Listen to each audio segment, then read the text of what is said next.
Newport City Council meeting to order for Monday, September 12th, 2022, 6:30 PM in the City Council Room.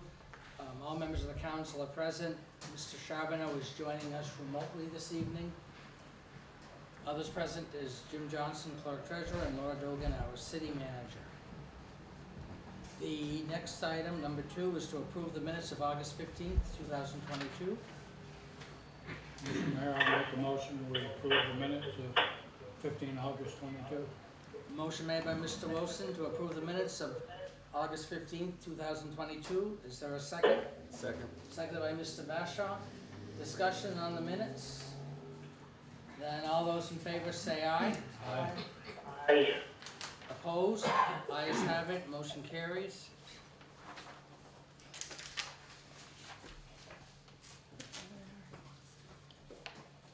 Next is comments by members of the public. No one has signed up, so then we'll move on. The next is an update on the Botanical Garden Program. We have city landscaper Robert Gosselin here. He's going to give a complete, thorough update as far as the procedures and things like that, because I guess there were concerns raised about the program. And so Robert Gosselin is here to give an update. Welcome. Good evening, everyone.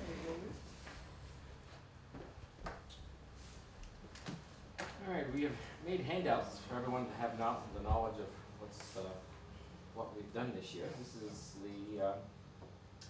the city report that I'm giving to you for the year 2022. This is our 5th season. A lot has changed in 5 years, and once the first set of hangars went up some 8 years ago with major concerns as them falling on people's heads, and now we have quite a difference.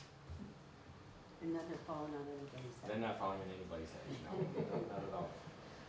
So the city landscaper, myself, and my sidekick Sarah, we take care of 17 city sites.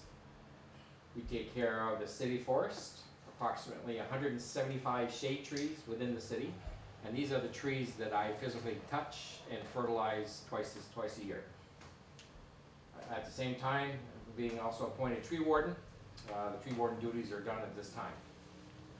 That sometimes I don't hear anything for a month or two, and then all of a sudden I have 10 calls in 1 month. Mainly are just residents trying to find out what can I do because my neighbor's tree is hanging over my property. So there are just a lot of boundary lines and things they think that belong to the city that don't.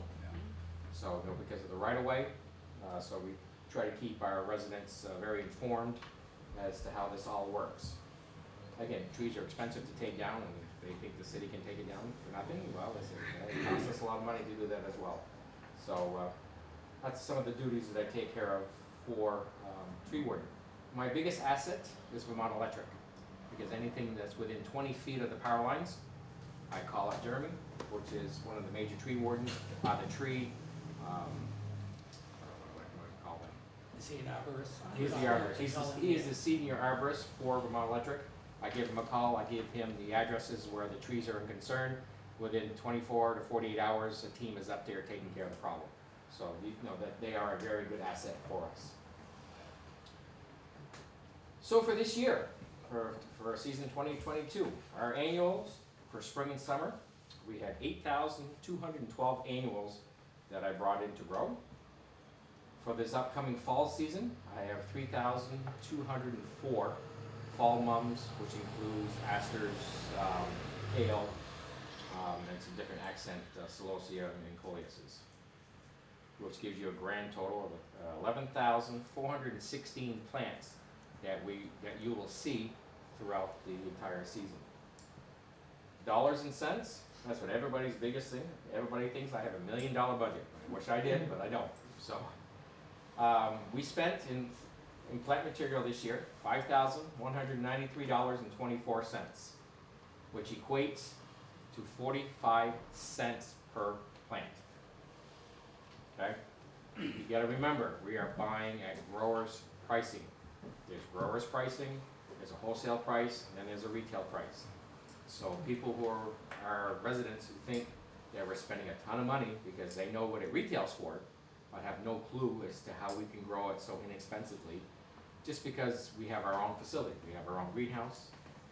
We buy our fuels at a discounted rate, and our electricity.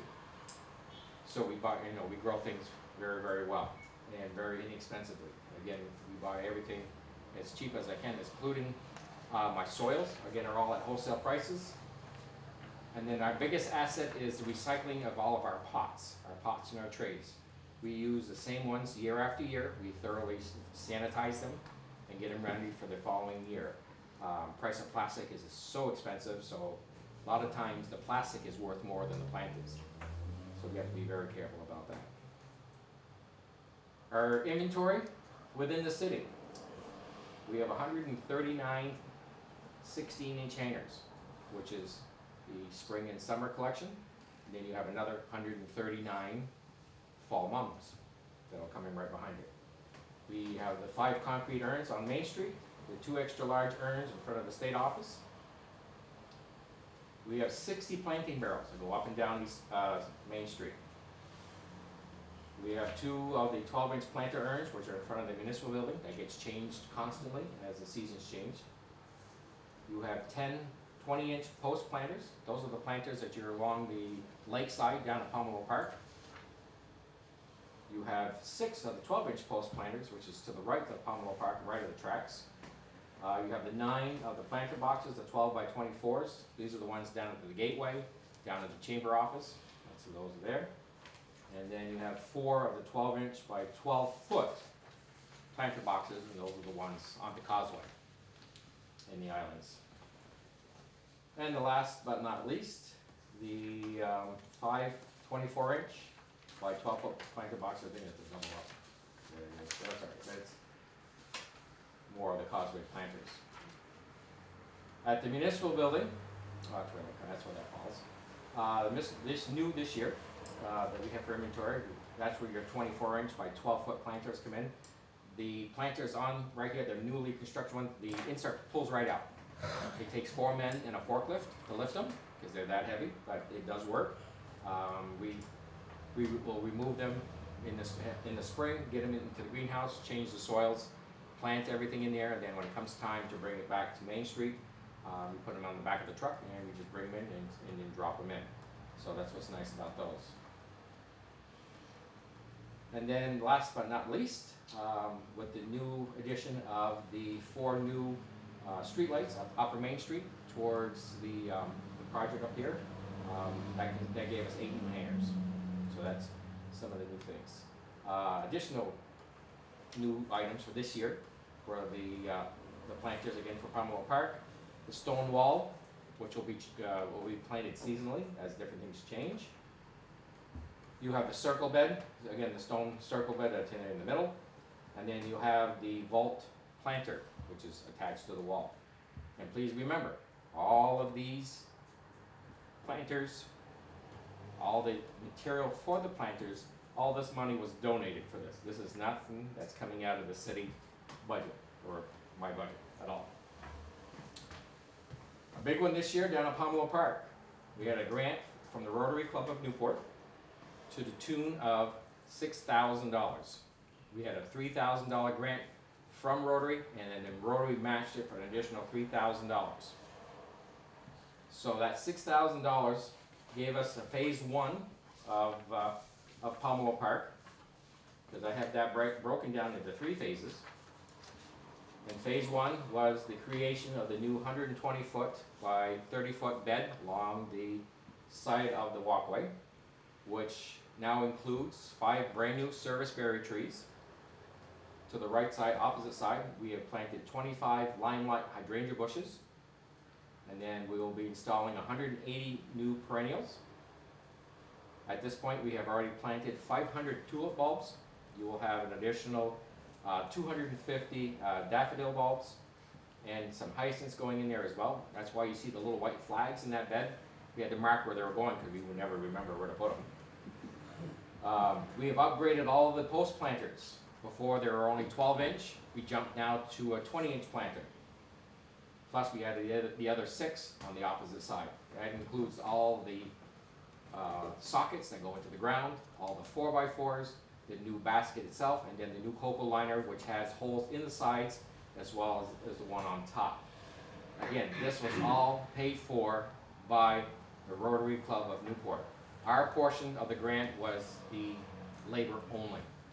Everything was paid for by them, including the, we can really get into details. There was 40 yards of topsoil dropped in between the raised bed and the completion of the flatbed. Actually, Rotary also volunteered labor too. Yes. Because I saw when I went by, I can't remember how many Rotarians were down There there. was 26 of us planting that day. Yeah, And they're willing to come back when we're ready to plant the perennial bed to come help plant again. So they're really happy and really had fun. It was interesting to watch them move mulch around. At Prouty Beach, we've had some additions. The Branch Out Burlington, if anybody has heard that, this is the group that supplies the city of Burlington with all of their trees. They grow them from little saplings until they're at least 12 to 15 feet tall, and then they give them to the city of Burlington to plant within the city, on the streets, in the parks, wherever it needs to be. They had heard what was going on here in Newport. They reached out to us and said, would you like some trees? I said, sure, we'd love to have them. So they sent us 5 American elm trees, and I installed them on the bike path at Prouty Beach on the top side. You'll see the new ones there now. So those are American elms. Also at Prouty Beach, we have another grant from the MWA, which is the Methmagog Watershed Association. They have given us funds to purchase 25 shrubs, 250 perennials, and these perennials are all Vermont native perennials, which we're working on the water's edge, as well as in the water, and then the path restoration for more pollinators, again, more things for the bees, the butterflies, and the birds. So we're working on that as well, so we received those. At Gardner Park, we have we'll be adding, they're ready to go, 15 Green Mountain sugar maples. These are the most hardy. These are a zone 3.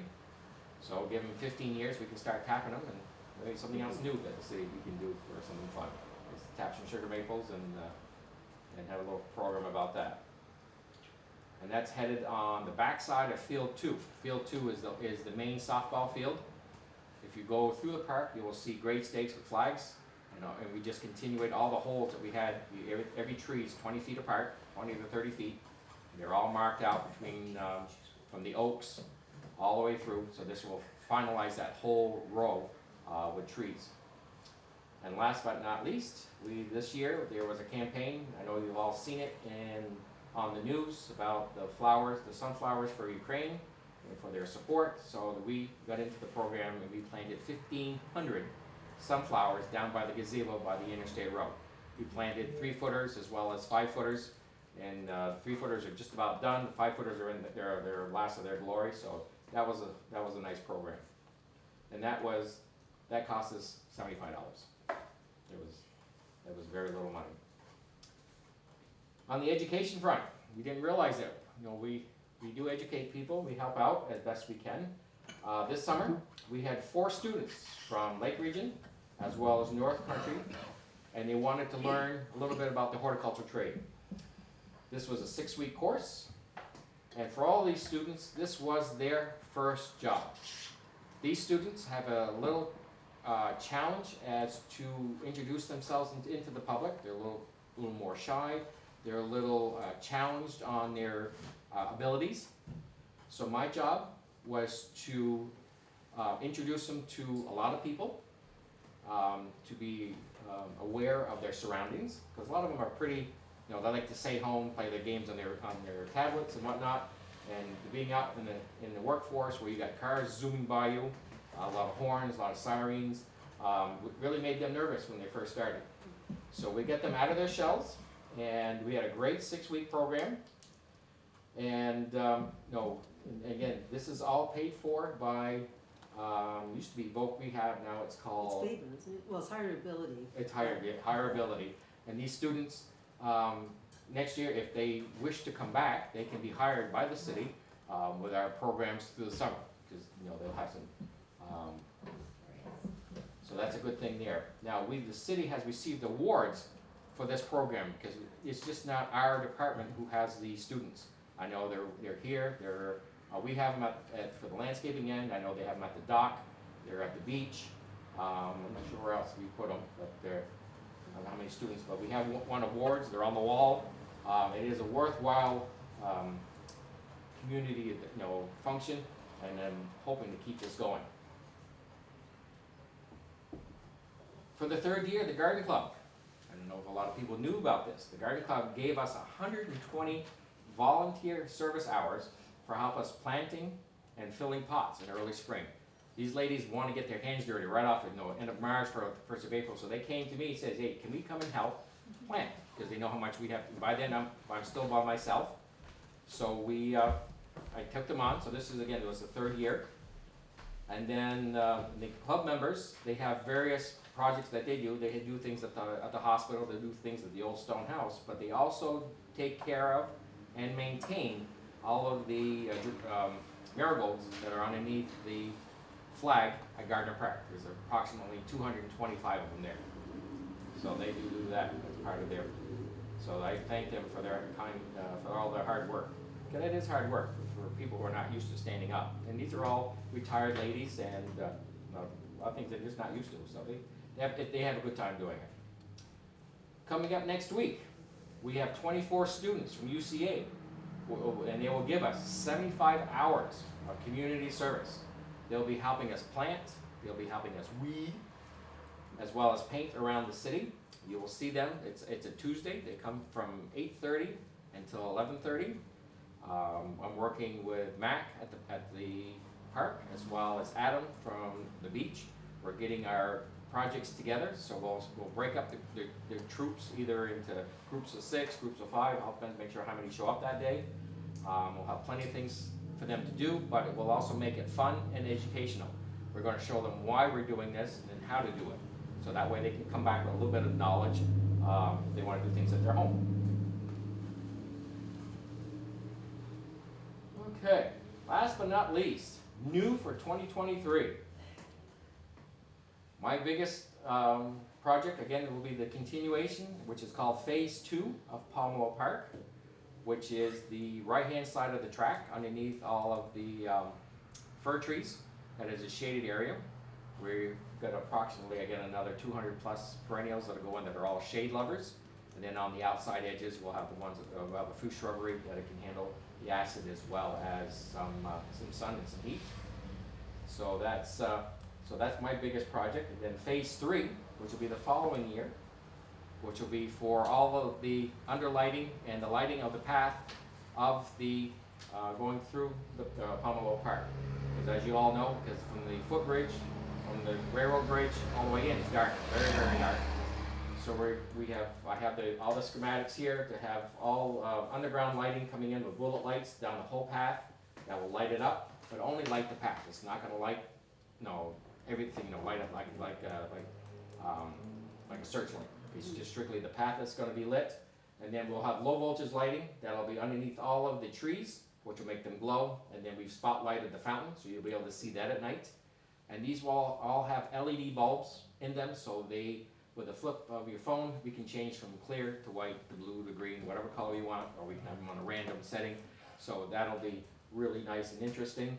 And then with Phase 3, will be also both sides of the area all lit up. That way we can light the sign, we can light up the Pomelo Park sign, the granite sign, the wires will all be run. We have that all down. That's a $22,000 bill just for that part of the program.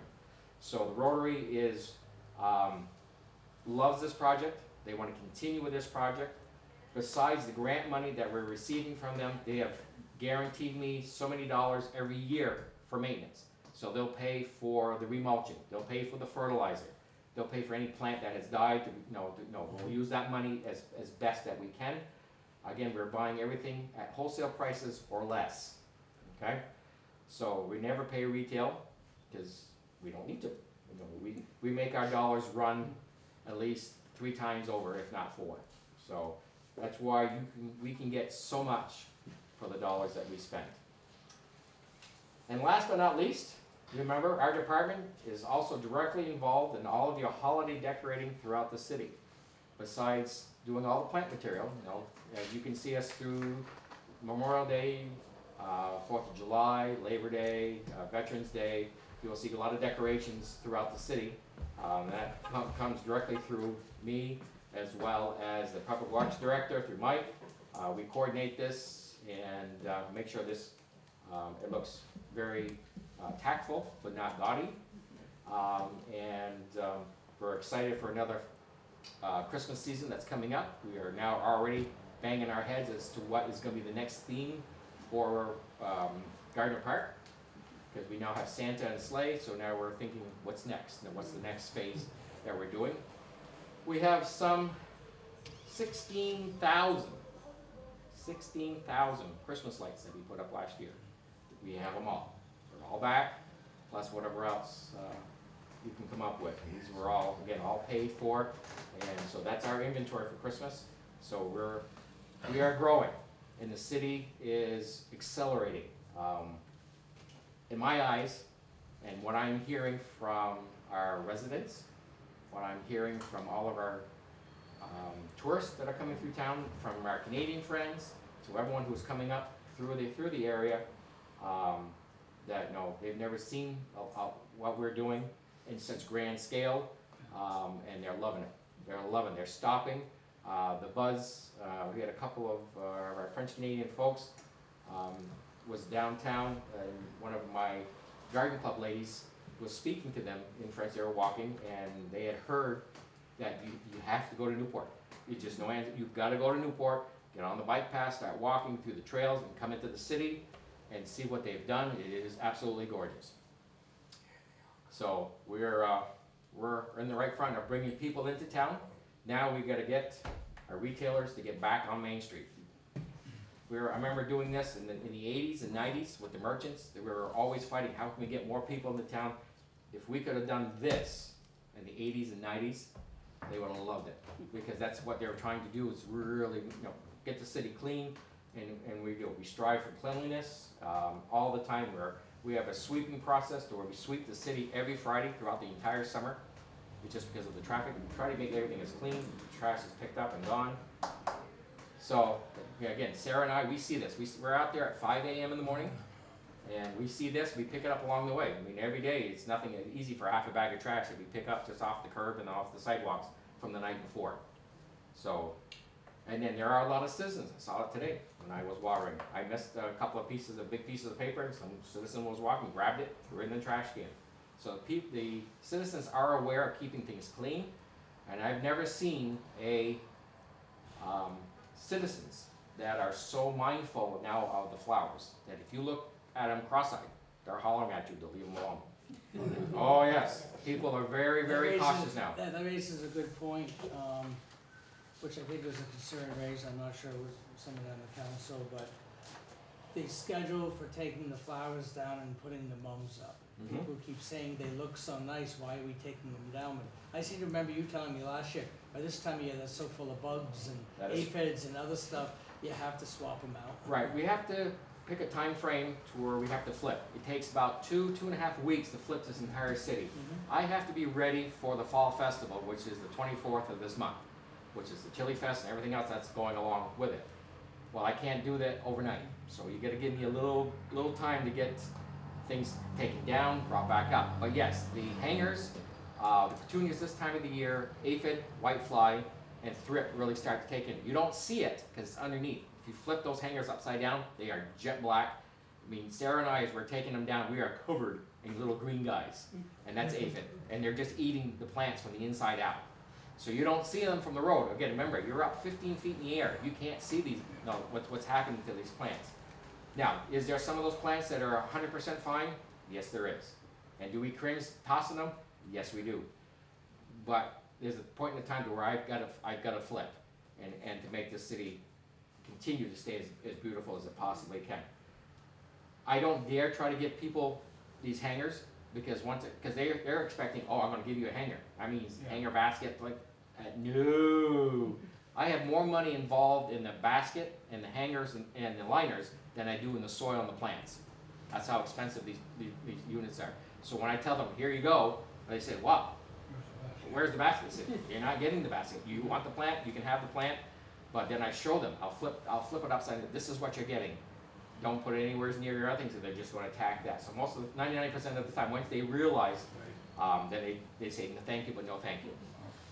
Are any of them on the island, on our islands out there, are they all annuals? Everything you have is Even the big high Yeah. ones? Yeah, those are cannons. Those are tropical plants from Colombia. They started, when I get them, they're just a single shoot. They're about 6 inches tall. When we start to dig them, each plant will now have at least 12 to 15 shoots on them. Now, can those be saved and given to people? Yes. It's very time consuming on our part, instead of just separating them Right. and then to just to ding them. Because could we keep them for the city? Yes, but again, it's time consuming again. Now you're getting, so I have a little bit of room in one of the buildings at the water treatment plant that is heated year round. It's a constant 70 degrees with a lot of light. I could hack them all down, replant them, and then go back and water them every few days. Do I really wanna do that? That's up to you guys, if you wanna spend the time and the money. Time and effort. Time and effort. So for the dollar and change that I'm paying for these plants, it's not really time to save them. But for the happy homeowner who wants a big clump, I mean, you're getting $100 worth of plant here, and, so if you happen to see us when we're digging them up, whatever color you get, but we have yellow, we have peach, we have red, and, Well, I know I came down this weekend, and there must have been half a dozen to maybe a dozen people in Pomelo Park, all posing for pictures. Yep. Other members taking pictures with the flowers and the lake behind them and the backdrop, and then up here there were people getting their picture taken in the new park here, and so, I mean, I've had nothing but compliments about the thing, and I've had emails from, people who had visited Newport, commenting about how beautiful it is and the flowers and things like that, and so, I mean, I've had nothing but compliments. any other questions? Again, my biggest concern is to inform our residents. Yeah. People who are paying my salary and our bills for plant material. Over half of what you're seeing is all paid for by grants. I live on a lot of grant money, and I'll continue to keep getting it written. We have a wonderful grant writer right here that knows how to get money. I am now getting besides Rotary, I'm getting other organizations who want to be part of this. They want to say, how can we be part of it? I said, well, first of all, find out what would you like. You want to do plant material, shrubbery, or do you want to do structural things? Fountains, more lighting. So there's many different things. So I am talking already with 2 other organizations that are willing to drop us some money to be part of this whole big program. So hopefully, come next spring, I'm going to announce that we have a new or 2 new contributors that we will be putting in XYZ. They can continue on with the Pomelo Park project to get that completed faster, and so we can move on to other things. I like the education aspect, because I know at one time they had a horticulture program in the Career Center. I don't know if they still do. They do No, not. I thought they had done away with it, but I remember, that's why they had the greenhouse at the high school, Right. because they had the horticulture program, and That's right. I know way back when I was there, I almost was interested in it at the time, so. And I think a lot of the people out there, they're seeing all these flowers and they try to equate it to what they would have to pay for Exactly. retail, so. Yeah, yeah. Big 'Cause we- markup. Oh yeah.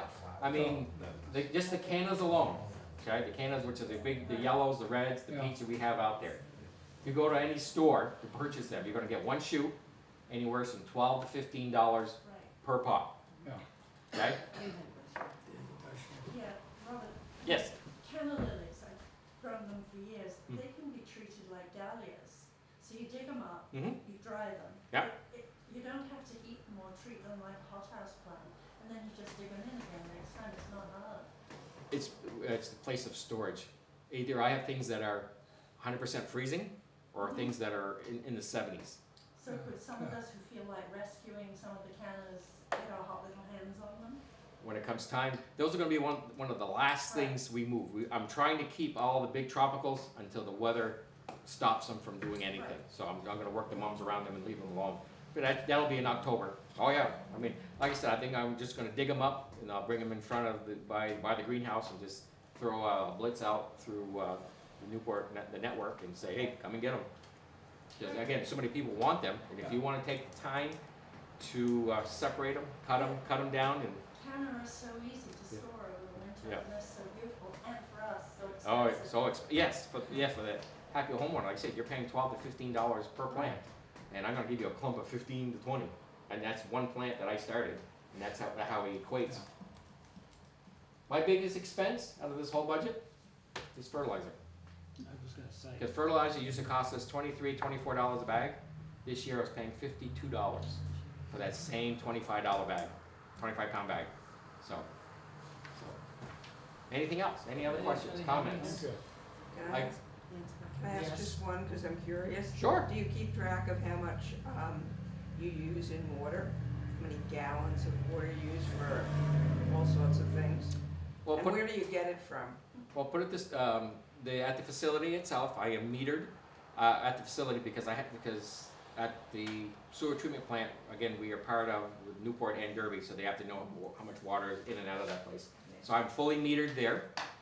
And then what you see us watering on Main Street, East Main Street, Causeway and all that, any given morning, it's anywhere from 1,000 to 1,500 gallons. And when it's hot, it's double that. And you're getting all that from the sewage treatment plant? Well, yes, but it's on the outside of the facility itself. I don't fill from within for the bulk. I do it on the outside because that water doesn't have to be accounted for. And then I also have different intricate spots here within the city. The guys, the Department of Public Works has set me up a hose bib at Pomelo Park by the fountain. So I get to be able to hook up my hoses there and water if I have to do a mass watering with a lot of water to hook up, and then with 200 feet of hose I can get everything. It's on the causeway, when those islands get hot, up in the asphalt, it's 80, 90 degrees, that asphalt heats up to over 100, 110, 120 degrees. One time I actually probed the soil that are in the beds, it was 110 degrees because of that heat.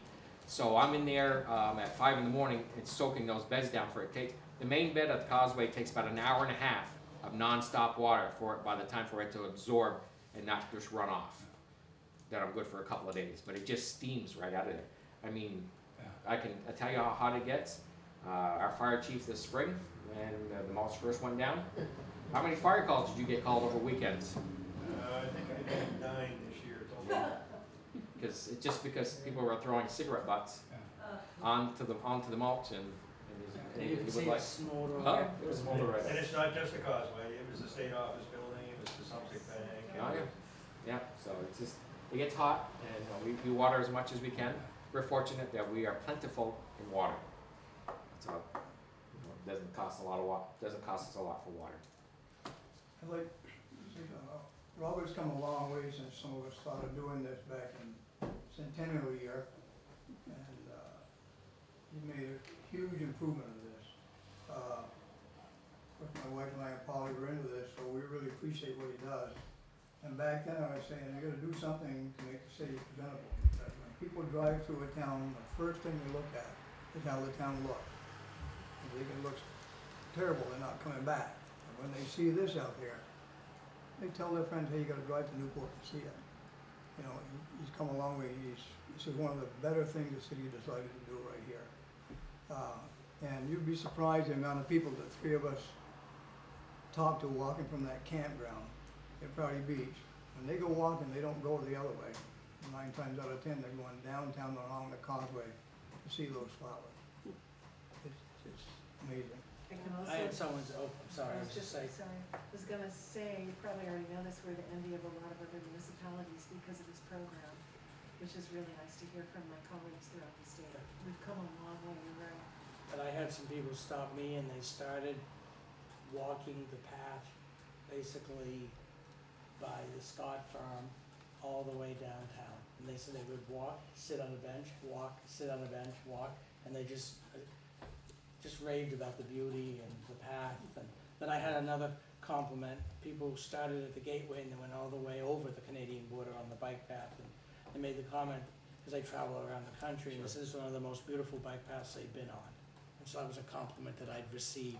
And they started, actually, yeah, they went a because they didn't realize that it ended and they had to go to customs and then pick it up on the Canadian side. Canadian They side. realized it, but they Yeah. said it was one of the most beautiful bike paths they've been on all along the lake and starting here at the gateway. And so that was a nice compliment to hear from people who were visiting from down southern New England up here.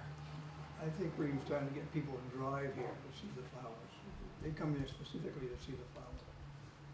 So now we're just gonna continue as the seasons progress. Now, we're working on Christmas. It'll take us a few years to get Christmas really stunning.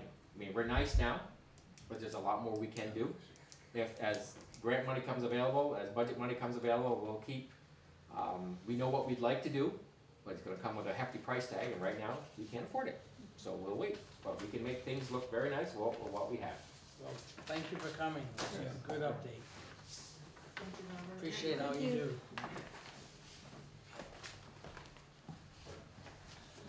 Okay, the next item is the Extra Mile Day proclamation. It's something we've been doing every year. And we would need a motion if the council so chooses to continue doing it.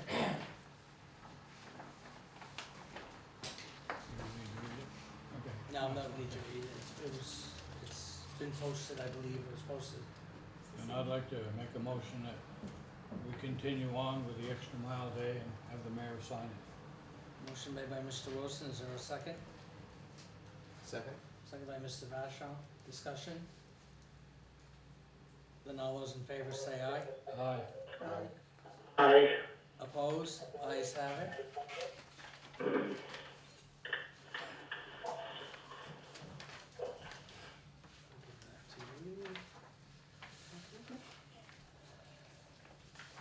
Moving on, it was requested that we revisit the Purple Heart City sign decision.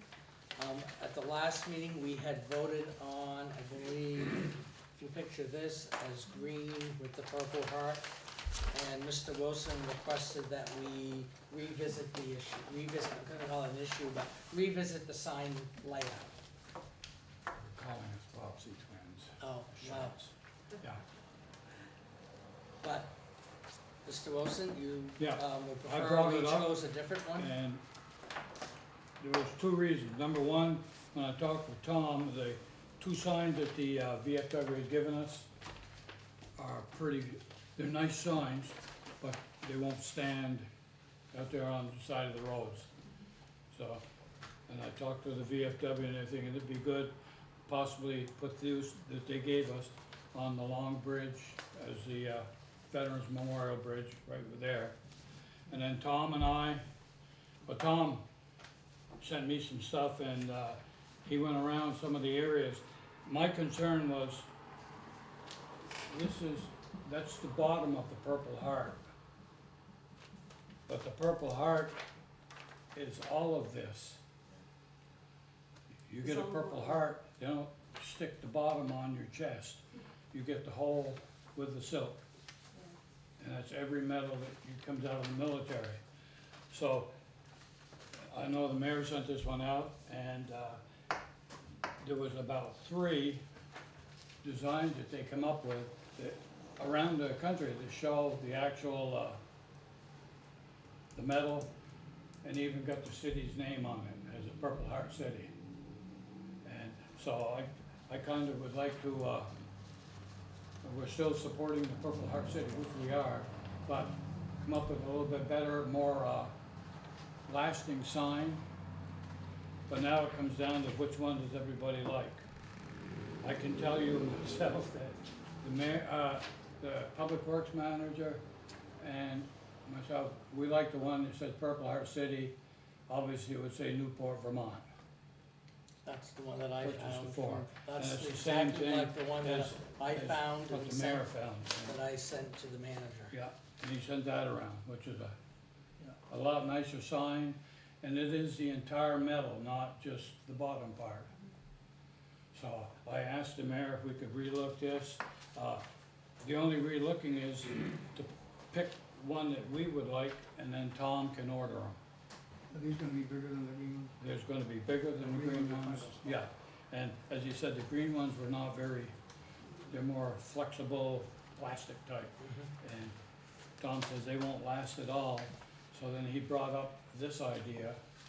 And then I talked with the mayor, and the one right at the top, never mind Jacksonville Beach, Florida, but something like that with Newport, Vermont. We're still a Purple Heart City. Yeah, it'll cost us for 4 signs, but this is what Tom said he'd prefer to. But he didn't want to go ahead and order till the council said yes. So we didn't have all the information we brushed for vote last meeting, No, must we did not. No, we did not. We were handed these from the VFW. Right, but, And we went ahead and voted, and after we went through, I got thinking, this is not the Purple Heart medal.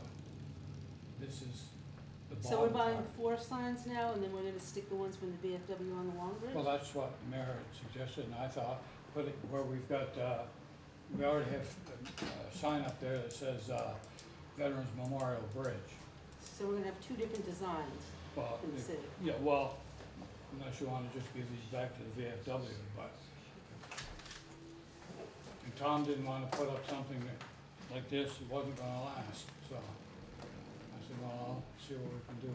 And this is kind of the design that the mayor sent to me. Yeah, I don't have an issue with Yeah. putting signs up, Yeah. I just, it seems like And the it's kind of VFW, redundant to when I be talked to them. going back and doing something that we just, when, obviously we rushed to a vote. Yeah, and the VFW is more than happy to come up with this kind of a design than what they gave us. I talked to them at their annual meeting, monthly meeting, last week, so. I think I already decided to put signs up, you just gotta matter which ones you want.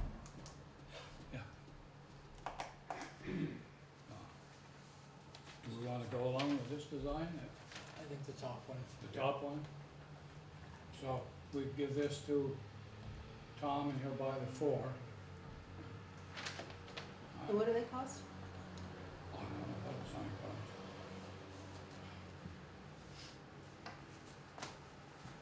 So they could be $5 or they could be $500? I don't think they're much. It's not gonna be that much, no. Okay. But putting the ones that they gave us up, just gonna rip out anyway, so. No, it's fine, I was just curious if you knew what they were gonna cost. So do we need a motion for that, or? No, I think just a consensus. Okay, We'd so, already approved the locations. yeah, 4 instead of the 3, yeah. So we just have Tom go ahead and order these 4 of the Jacksonville Beach with Newport, Vermont on it. Okay. All right.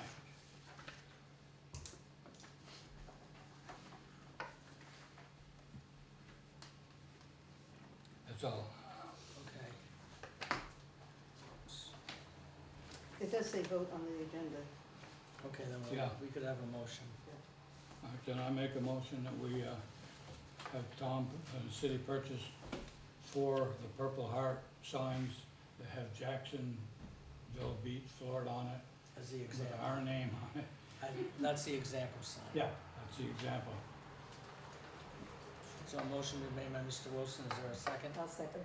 Second by Ms. Pedersen. Discussion? All those in favor say aye. Aye. Opposed? Oh, sorry, Mr. Chairman, I keep forgetting, it's to pause a second to give you a chance. So, everybody voted in favor. The next item is water sewer allocation. I'll go through each one. The first is for the preliminary wastewater allocation application. It's application P-004. It was received August 12th by Tom Bernier. It's a property located at Prouty Drive, parcel ID 107075001. It's a request for sewer allocation for a multi-family residential building. It's a new connection. It's a sewer service. It's for 12 units. It's 2,520 gallons per day. It'll, of course, be treated by our wastewater plant. The applicant was Reginald Abbott. This is the preliminary, and the fee has been paid.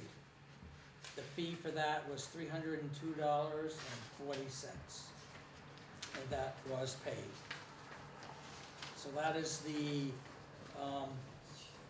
wastewater application, and then the other part of this is the application for water allocation. That is permit number W22-004. Once again, it's Prouty Drive, parcel ID 10707-5001. The allocated gallons per day is 1,680. It's at city tax map number 107. The fee had been paid, and it's the same applicant. That's the request. We have the allocation for both water and sewer for the project. Where is that? It just says Prouty Drive, it doesn't have it doesn't have a number? We don't have the exact address. Is it, I know it's near Newport Healthcare, there's a big open lot there. That's exactly it. It's an empty lot, which would be classified as 0, would be the address because it's an empty lot. Okay.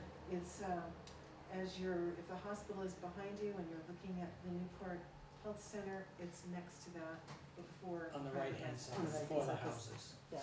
My understanding, it's gonna be more for like traveling, well, Yeah. kind of catering to doctors and nurses from the hospital, because there's such a shortage of housing. Was my understanding of the project. And so this is the request. We need a motion to approve the water allocation request and the wastewater allocation request. So moved. Motion made by Mr. Vashon. Is there a second? I'll second. I'll second. Second by Mr. Charbonneau. Discussion? All those in favor say aye. Aye. Opposed? Ayes have it. Motion carries. Do we know the name of the applicant? I said- I'm sorry. I said Reg Abbott. Good job. Reg Abbott. Okay, thank you.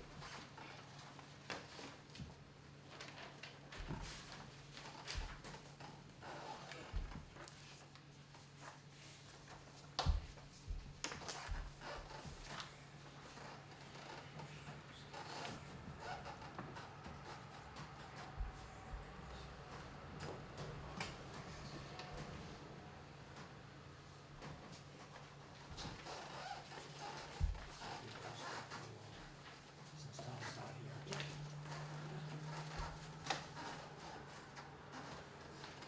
Moving on, oops, you can have the list too.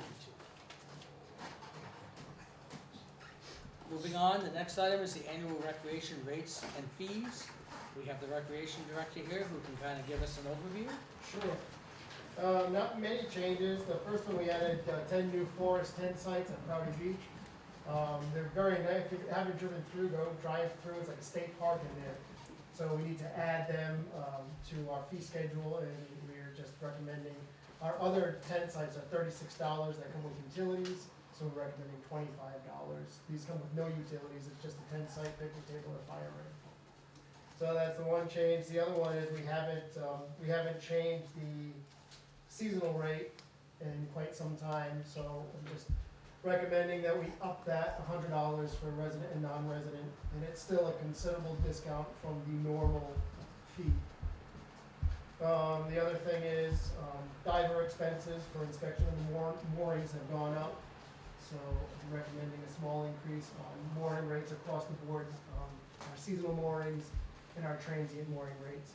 The other thing there is big push with the harbor master in the off season. Now that we've got the mooring field all fixed and numbered, and we know where everything is, we know what all the gear is.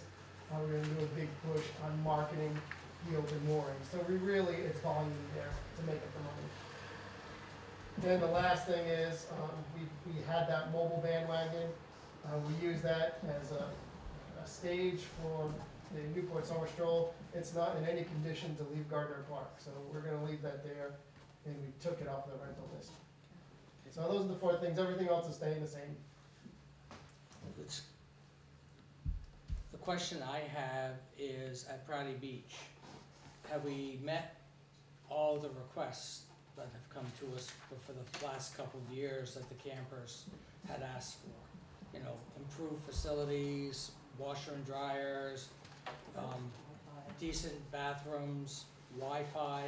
have we met all that? Because that's why we didn't raise rates, because they have been asking for years for that. Yeah. Has all that been accomplished? And electrical out, hookup, no. Well, we've been upgrading, and whenever there's an issue, we've been fixing it immediately. And I can only speak on this past summer. We've had no Wi-Fi issues. We fixed completely redid the bathroom near the playground, the new washing machine. So work is getting done. I think people see that work is getting done. The grounds are well kept. What is the status of it was brought up during the budget, and I think the council kind of wanted it done, was the separate area for large groups, because I know we had large groups of side-by-sides, and once again, they were intermingled with the campers. And I think the council made it well known during the budget process, and Tom said that there was gonna be a separate area built.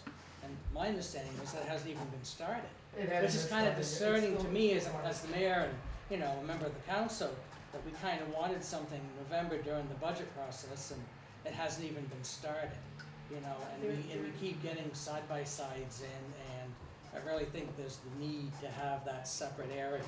Just fly by me. There's been significant improvements at Prairie Beach in all areas that the council had requested. So everything that you mentioned has been improved. The electric pedestals have been replaced, water and sewer lines have been replaced. There's still ATVs that are coming and making reservations. Did you get any complaints this year? I had one camper who was concerned, Okay.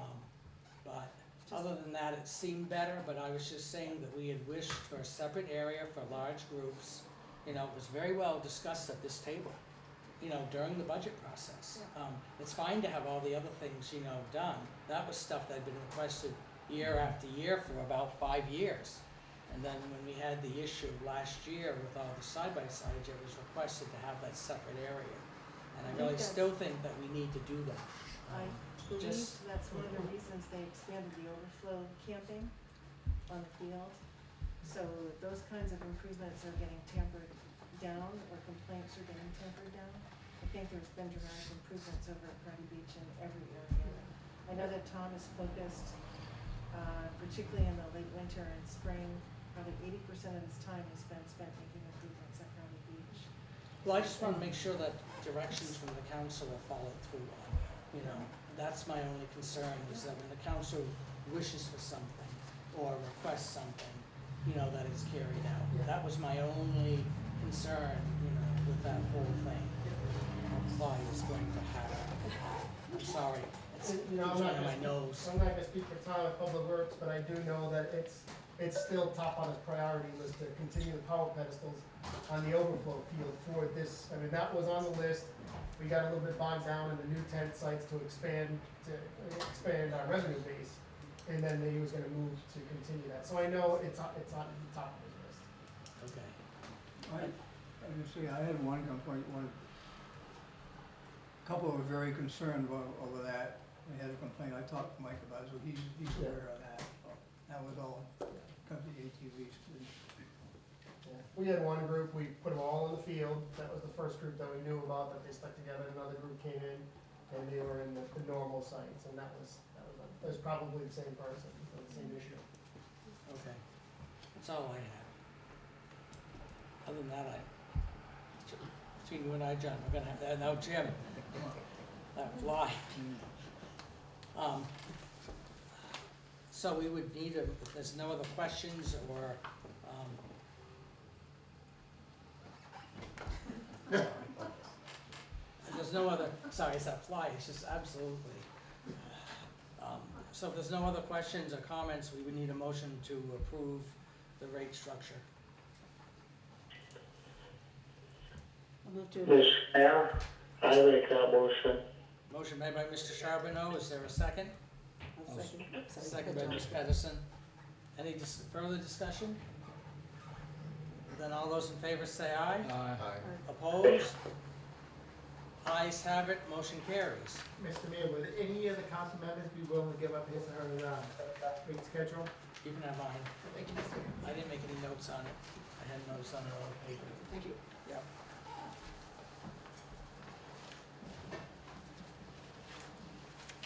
Okay, The next item is the water installation deadline.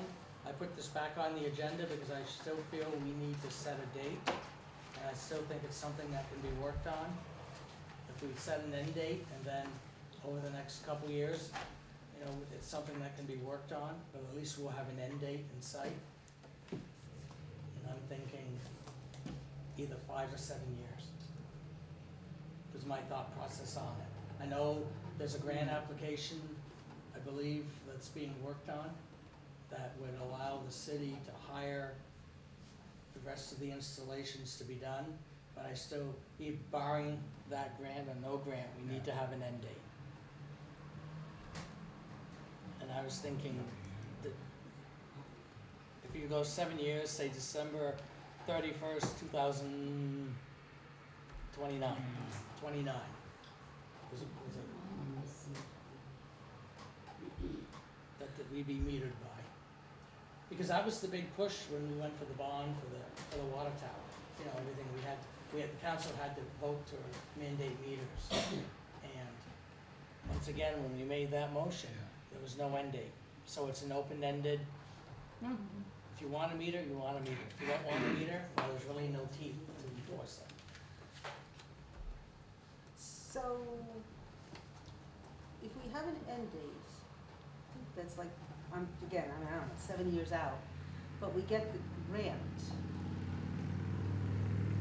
I would think a motion would have to, I haven't like worked out wording, but I would think any motion would have to include that if, or at the time, if the grant is, if we get the grant at the end of the grant.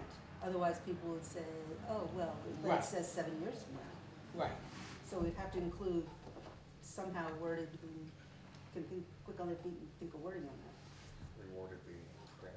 Yeah, so, or at the end of an awarded grant, Can something we do like that that? without knowing whether we're gonna get the grant? Well, we could say or, Or sooner, or you can put or sooner, Yeah.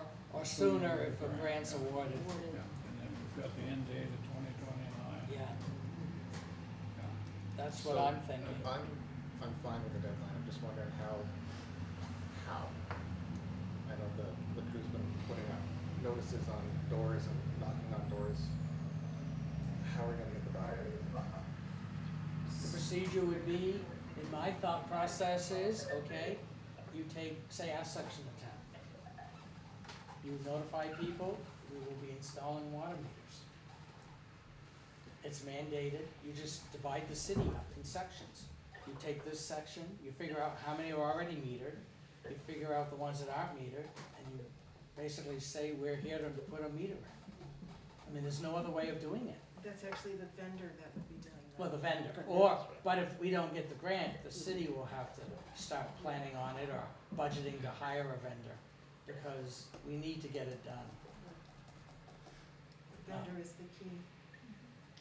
Yeah, if we get the grant and get the vendor, that will certainly, should solve most of our But that's troubles. just like you divide the city up in sections.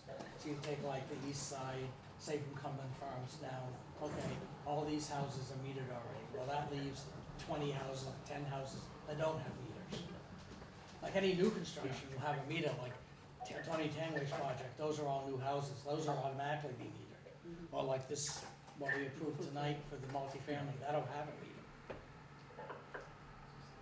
There's probably still a lot of people on the list right now waiting for a meter.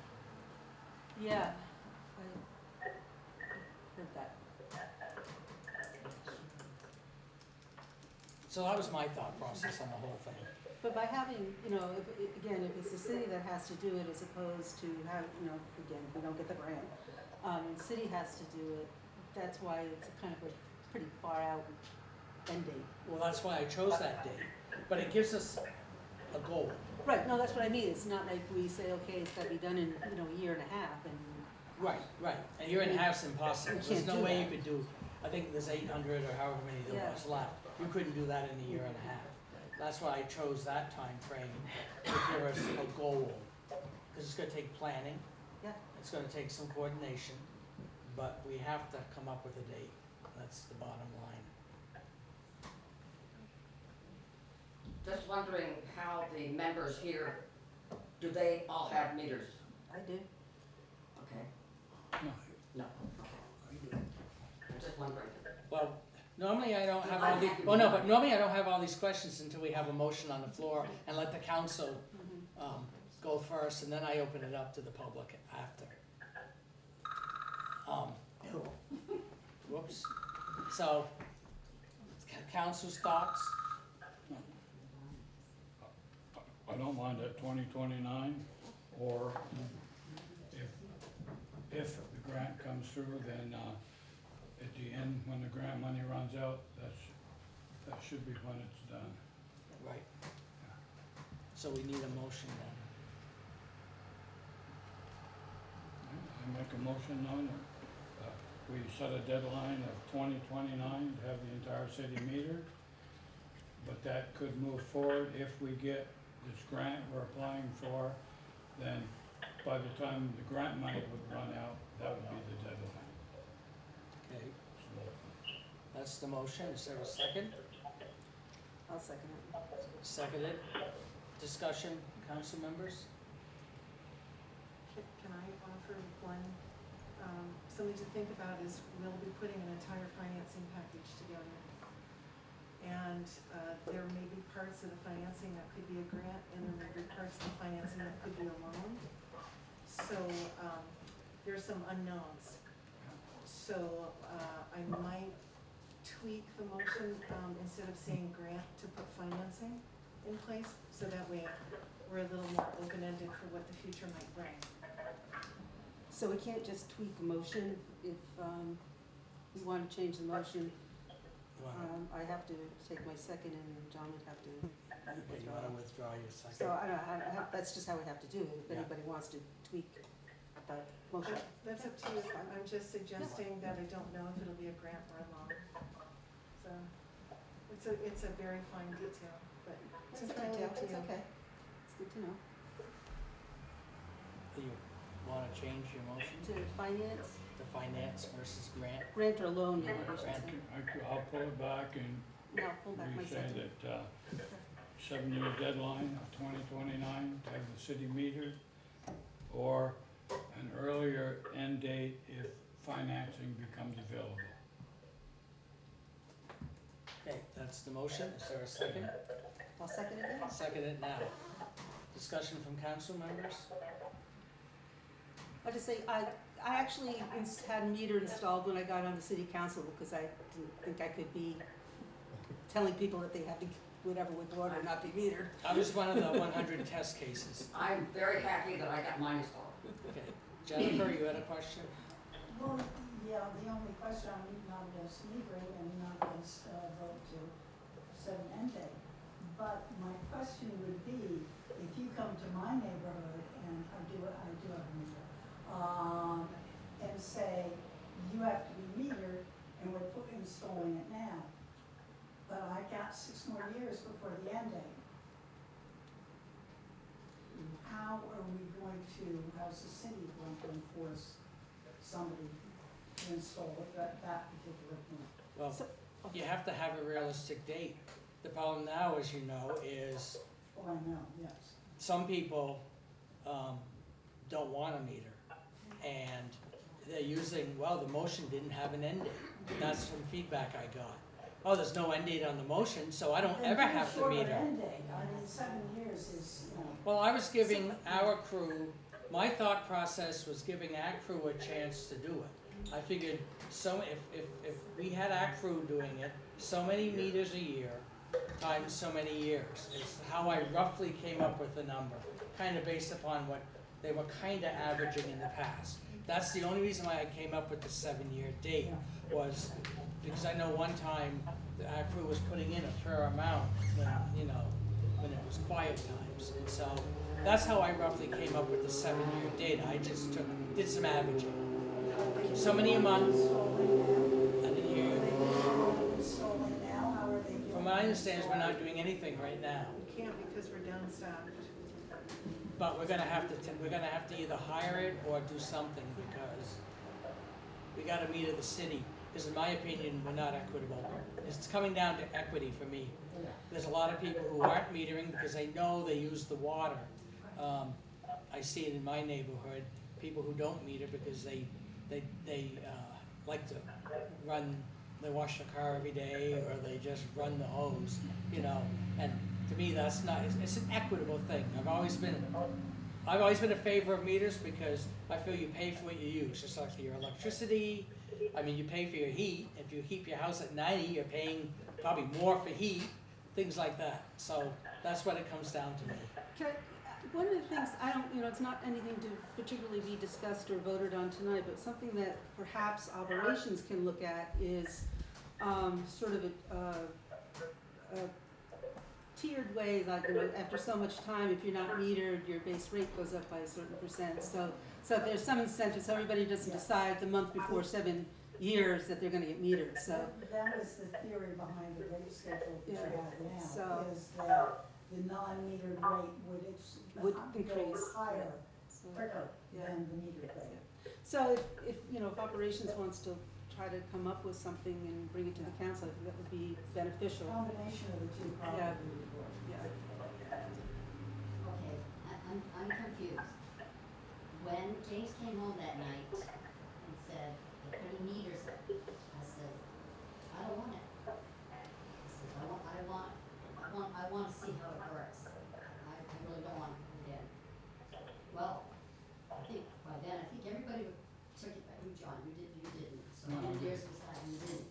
And I said, well, I don't know if I really want it. Well, anyway, when Pedro Nem came, this is legal, it's gonna be anyway, right? Within 3 years it's gonna be. Now we're going, that's been how long? Now we're going to give another 7 years. I've got a couple girls at the library begging for, and have been for a while, to get theirs metered. Not just simply had shortage. Yeah. Well, I think, I'm sorry, speaking out of turn, but I'm hopefully, fingers crossed, the grant comes through and we will have resolution to the meter dilemma. She says Because we know, enthusiastically. because then once again, when we meter the entire city, you're gonna have to do a study for a year or two Mhm. to determine the rate structure. Right. Because if you're metered, you know, you're gonna have to determine the equitable rate structure, kind of like what the power company has, you know, because everybody will be metered, and you're either gonna have a big drop in revenue, or you might have a drop and an increase, depending on what people use. So there's gonna have to be some analysis done then too, when it's all said and done. Every year in the budget, I forget how many are budgeted, but maybe 75 water meters are budgeted for the water budget, and about 75 are budgeted for the sewer budget. And that's been going on for years. So I don't know if my number is right, but have we been buying them, or what? So if we've been buying them and we're not installing them, then we should have this big a room somewhere filled with We don't buy them until right, Laura? They're not purchased. So then there's been excess money in the water budget because we had it budgeted, but we never spent the money. What happened to the money? It'll show in the line item of the budget, and it's in your report. What's today? We provide the budget once a month, usually the first meeting. So you can look and see exactly what's been expended for water meters. And we do keep a few on hand. You have Sometimes to. you need them. Well, you also have to have, you also with water meters have to come up with a replacement schedule, because there's a life, water meters have a life too. Right. I'm just asking, does it get forwarded into the next year's budget? What happens to that? I think they're about 500, if I'm not mistaken, or something like that, a piece. So that's a substantial amount of money that we set aside each year for these meters that we're not buying. Where does that money go? I'd be very happy if it goes into next year's water budget, because then we can buy more when we need it. But what happens to it? Well, if there's a fund balance, the Right. money either goes into the reserve fund, correct, Laura? If there's a fund balance in either water or sewer, they go into the reserve Everything funds. gets carried forward that we possibly can. It gets carried forward. Because we had this discussion actually a few meetings ago. Water Yes. meters right here, What We have a- page? We have a line item on 29. page 29. Okay, I went too far. There's one on page 29 for under sewer. And this is a brand new budget. We budgeted 40,000 in sewer for water meters. And I'm sure that we budgeted 40,000 in water for water meters. It's a brand new budget. We That would be haven't- under sewer collection. Yeah, we budgeted 40 in the water. Yeah. It's on so we page just need to- 32 under water treatment and pumping. Yeah, So we budgeted 80,000. and I don't think anything's. And been you're spent. telling me it'll be forwarded to Whatever's- next year's budget. Whatever's not Well, it just spent. gets forwarded to next year's budget. The money is being held somewhere to be used for water meter, more. Well, it gets put into the fund balance. It's And not we have- designated, I think. It's not designated. Question. Okay. It goes into a fund balance. It's just like the general fund. If there's a fund balance at the end of the year, it either gets designated, because if you remember, we do take a vote at this board from the auditor's recommendations, right, Laura, on what to do with fund balances. Whether you put them in reserve funds, Allocated. allocated, Or- unallocated, things like that. We base that upon the recommendation of the auditor. So I'm gonna go back, how do we enforce this?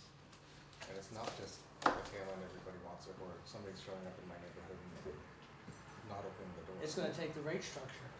We're gonna have to basically say, if you're not metered, you're gonna have a bigger increase in your annual rate, a rate increase every year. And I think operations needs to work on that and see about what would be workable for them. And then you've had that rate that makes the fee be increased every year, but you're not needed. But, that's not, you can't decide that tonight. I think that's more of a, again, kind of an operations that needs to look at that Right. and come forward with a recommendation. That's my opinion on it. Mr. Mayor, now, we've got, I don't know, how many meters do we have out in service right now?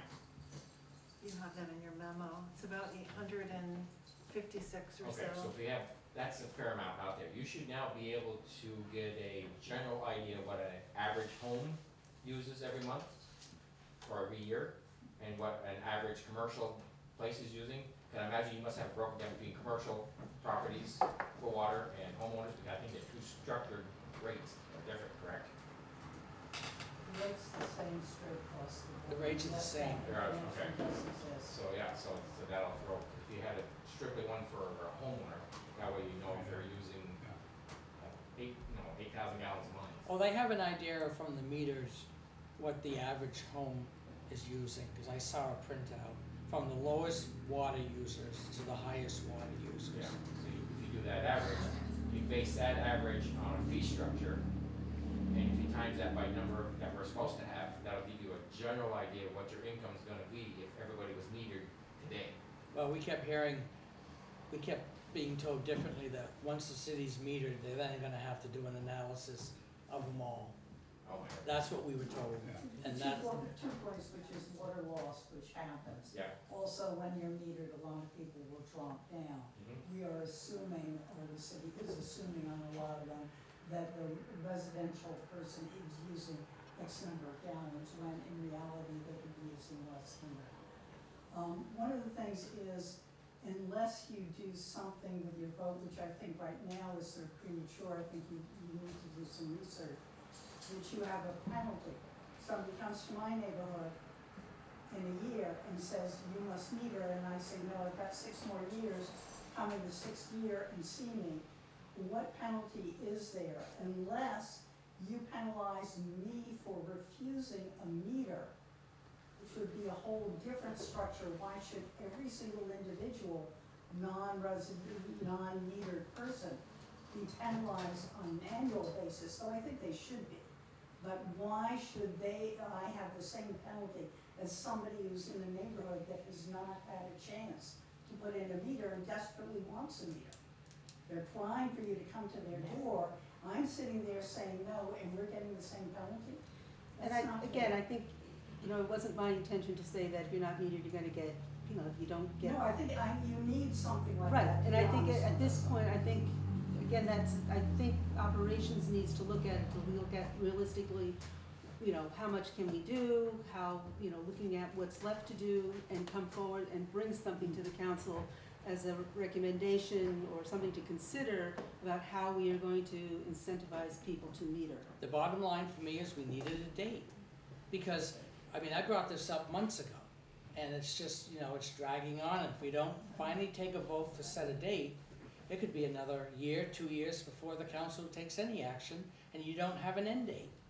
And that's the main thing. Operations can come up with what I consider the nitty-gritty and the, you know, of the whole thing. We just have to have a date to give the city incentive too. I mean, I could have said, let's do it by the end of next year. That's unrealistic. We need to do, I just did it, as I said, Jennifer, on an average. I took so many a month, times 12 months a year. We do more certain times, less times so many years. And that's why I came up with the 7 years. It was just a rough, you know, but we have to have an end date. I discovered that when someone mentioned it to me about, people said, we're never gonna meter because the council didn't put any end date. And that's why we need to have an end date. When it comes to operations, we'll let them come up with what has to happen, or maybe the council will have to have some additional motions. Maybe it'll come up in the rate structure that we still need to work on or vote on. You know, that could be the incentive when we come up, because that wasn't voted on, that was put off until budget time in November. And so, I think with that, we should go ahead and vote. Something to think about when you're doing that, yes. Yeah, we just need, so we do have a motion and a second. All those in favor say aye. Aye. Opposed? The ayes have it, motion carries. We're gonna move on, I think we've beat Just a this. suggestion. What? Kevin, did you vote, Kevin? I said aye. Oh, you did, Then okay. It I didn't. turn off mute and Oh, okay. Yeah, we were on mute, so I didn't hear you. Okay. Mr. Mayor, there's no charge for the customers to do this, right? Then, to get a meter, No, it comes out of operations unless you get a grant. Gotcha. right. There was no charge to put meters in. No. No. Because at one time, there was a talk of, okay, the initial 100 got the meters for free. I remember that. Anyone from then on had to buy the meter and pay to have it installed. And that wasn't equitable either. So even if it's, because I think before you said there were some houses or some homes that your crew can't do, is that right? Oh, Or is there's a that- bunch is of that not- those. Oh, there's some that, actually, there's some that can't have a meter. Because, well, they're seasonal, and they can't have water in the winter, because the water line, my understanding, is above ground, and it can only be active in the summer. You know, and so, that's gonna have to be a different fee structure for that, because they don't get water year round. Sure. They're just seasonal, and they gotta drain it before they can. And Mr. Mayor, this is just single-family homes, is that right? It's any home. Oh, I thought. Anything that will have, any business, anything that will have, everybody will have to have a meter. It's not just single family. Well, I It's- thought it was not the, I'm sorry. It's multifamily, it's anybody who doesn't have a water meter. Don't most businesses now already have a water meter and apartments, or do you know? There might be a few, but I think pretty much everybody does there, but, okay. We need to move on. But, Mr. Mayor, you let Chris go and. But you've and- spoken earlier, I'm gonna move on. We're moving on. Number 10, set the 2022-23 tax rate. So, you take one of those passes down. Okay.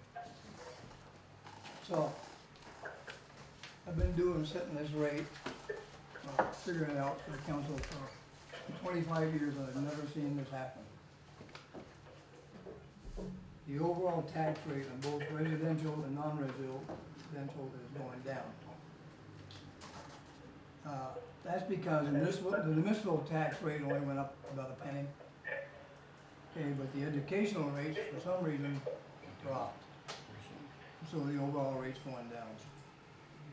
So the residential rate is going from rounded off from 2.95 to 2.93 basically, and the non-resident is going from 304 to 298. So people are gonna pay a little bit less taxes. The grand list is basically the same as it was last year. Well, I'm disappointed. I was convinced my taxes were going over 4,000 this year. I was ready. And just to show you how conscious I was about this, Stacy and I did this 3 times to make sure this was right. Because I said, "Gee, I've never seen that happen before." But, so if you got a $150,000 house, you save about $40. But it is less than last year. I'll be sure to spend it all in one place.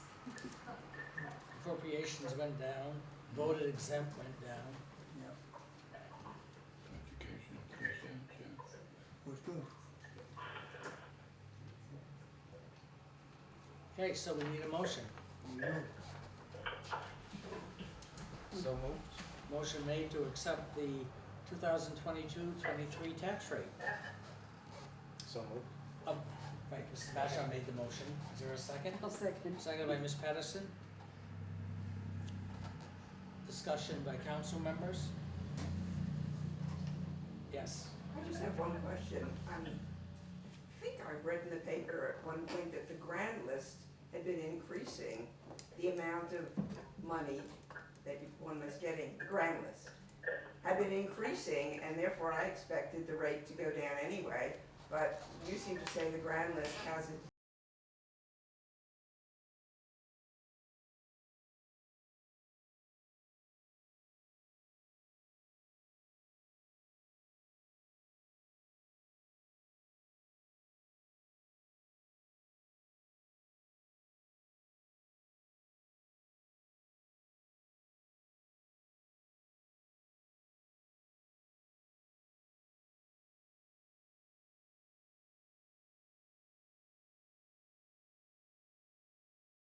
Okay. There was a motion and a second. Any other discussion? All those in favor say aye. Oh, Aye. opposed? Ayes have it, motion carries. Mr. Mayor, is there an extra one I was putting on? Thank you, Mr. Yeah.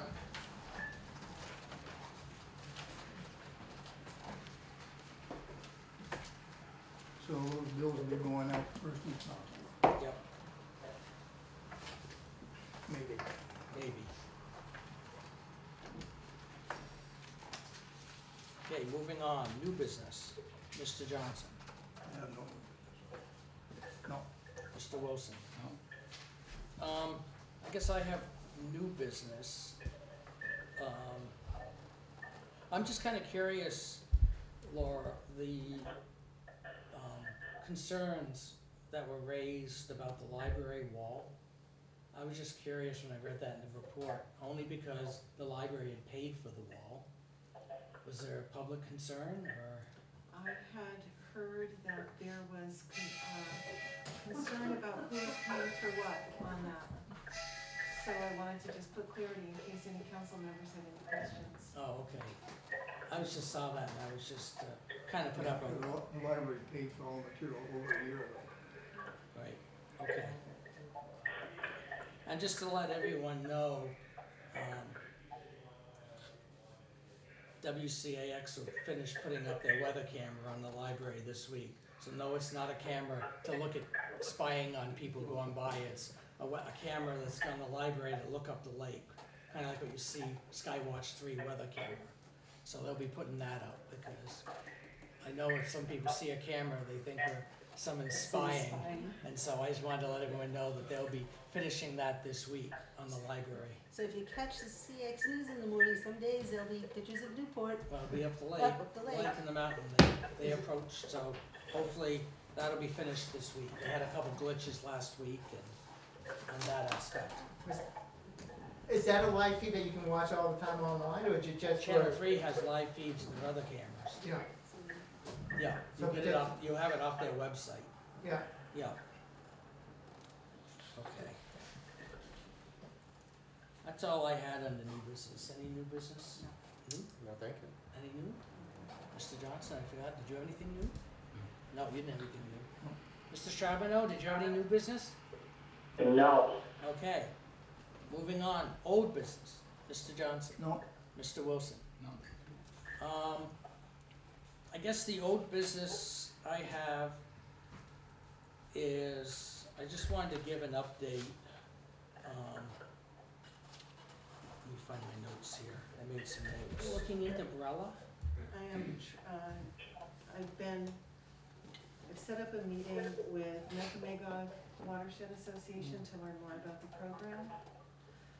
There was a lot of questions raised, I don't know the answers to the questions. So there's a meeting scheduled, I believe it's the 27th in this room, and any council members welcome to attend. I believe it's the 27th at 10. Okay, good. Just to learn more about the program, I'm not obligating the city to anything, but I don't have answers to the questions that were raised, and it seems the responsible thing to do. So that's the Newport Watershed Association, so they dealt with it umbrella? What do But they they're have to gonna be do? learning about it too. Oh, okay. So I've got the umbrella program manager, Oh, okay. and I've got the, program manager from the Department of Environmental Conservation will be there. Because my takeaway from that whole presentation was the city would have to give up part of the park. I mean, the lady from the EPA clearly said that, and, Well, we've gotta find out well, exactly. she what- clearly stated that at a council meeting, and I can tell you, I'm not in favor of that. We've had that park for over 100 years. Well, not 100 years yet, but we've had that park, and I just can't see giving up any part of that park to a third-party organization that could be gone next year or the year after. Like I said to Dave Snedeker at NVDA that night. I just don't, I don't have the council feels, but I just don't support doing something like that.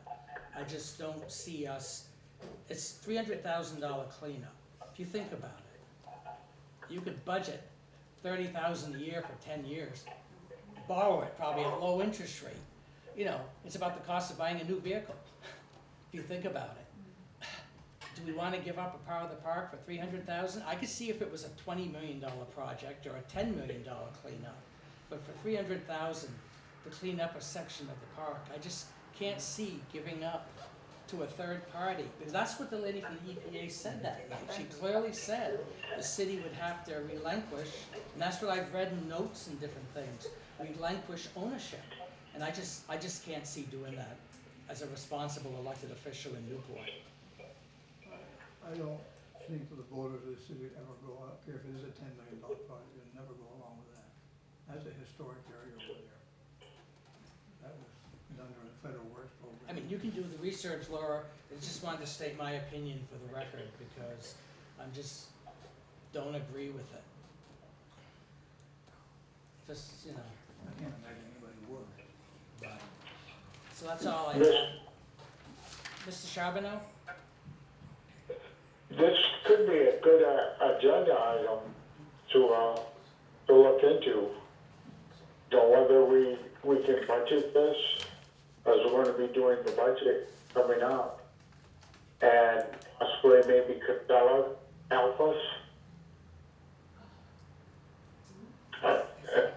Well, we could, you know, we'll let Laura continue doing her research. I just wanted to state for the record my opinion on the whole thing after, you know, studying and thinking about it. And thinking about, because you would have to give it up forever. I mean, she basically said that night, you would be relinquishing ownership of a section of the park forever. And I just, for $300,000, I just can't see doing it. If it was 10 million or 20 million, well, maybe. But if it's 300,000, you know, you budget that for 10 years or 20 years, whatever, with a low interest rate. That's just my thought on the whole thing. I've been thinking about it. Oh, I agree with you. It's certainly feasible that the city could do it. So, okay, that's all I had under old business. Any old business? Chris? Any? All right. Mr. Mayor, real quick, if you're not gonna do the visibility study, what's gonna happen with the money that you raised? Was that for the fundraisers that Roger What wrote? are we going back to? The grandstand? I'm sorry, yes. The money that's being raised can go towards Grant matches, we're still waiting for Peter Welch's, we know it made it through part of the process down in Washington, the earmark. The fundraising is also, I mean, for grant matches, it could also help the city with some expenses. You know, it's all on the table. So it wasn't necessarily for the feasibility. Well, we were raising money for that, but no, but before it was even. It was for the, originally. For the structural For the analysis, structural which we raised analysis. more than enough to pay for the structural analysis. So then we have money for, you know, for the, we have money we raised, Sure. it was gonna be for feasibility, but it's not cost, I won't say cost effective, no one bid on it, So basically. you can use the money any way you feel fit No, for the well- for the project. It's for the project, Yeah, I wouldn't put it, use it any way you want, it's for the project. you can use it in other ways. Okay, I lost my train of thought again. Okay, the next meeting is September 19th at 6:30 PM, but I want to make it known, so there is absolutely no confusion. On September 19th at 6:30 PM is the first public hearing on the municipal plan. That's at 6:30, I just want to make sure that no one gets confused. So that's Monday, next Monday, it's the first public hearing.